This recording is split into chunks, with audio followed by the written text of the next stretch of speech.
এই গরমের মধ্যে ভেন্ডির এই রেসিপিটা কিন্তু বেশ ভালোই লাগে। তো প্রথমে নুন হলুদ মাখিয়ে নিলাম গোটা গোটা ভেন্ডিগুলোতে, তারপরে সেগুলোকে ভালো করে ভেজে নিলাম। তারপরে যখন ভেন্ডিগুলো ভাজা হচ্ছিল, একটা সাইডে একটা বাটির মধ্যে আমি নিয়ে নিলাম 2 চামচ দই, তার সঙ্গে নিয়ে নিলাম জিরের গুঁড়ো 1 চামচ, হাফ চামচ লঙ্কার গুঁড়ো আর পরিমাণ মতো নুন হলুদ আর 1 চামচ চিনি।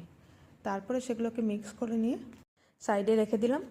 এবার আমি পেঁয়াজ আদা রসুন সেগুলোকে একটু চপ করে নিলাম। এখানে একটা পেঁয়াজ আর 3-4টে রসুনের কোয়া আর 1 ইঞ্চি মতো আদা নিয়েছি। তারপরে ভেন্ডিগুলোকে তুলে নিলাম কড়াই থেকে, আবার একটু তেল অ্যাড করে সেখানে দিয়ে দিলাম জিরে, তারপরে দিয়ে দিলাম পেঁয়াজ আদা রসুন। এগুলো একটু ভাজা ভাজা হয়ে যাওয়ার পরেই দিয়ে দিলাম দইয়ের যে মশলাটা মিশিয়ে রেখেছিলাম। এই সময় কিন্তু গ্যাসটা বন্ধ করেই রেখেছি। একটু ভালোভাবে মিক্স হয়ে যাওয়ার পরে যখন দই থেকে তেল ছেড়ে দিল, আমি ভেন্ডিগুলো অ্যাড করে নিয়ে একটু ঢাকা দিয়ে কাসুরি মেথি মিশিয়ে দিলাম। হয়ে গেল দই ভেন্ডি। প্লিজ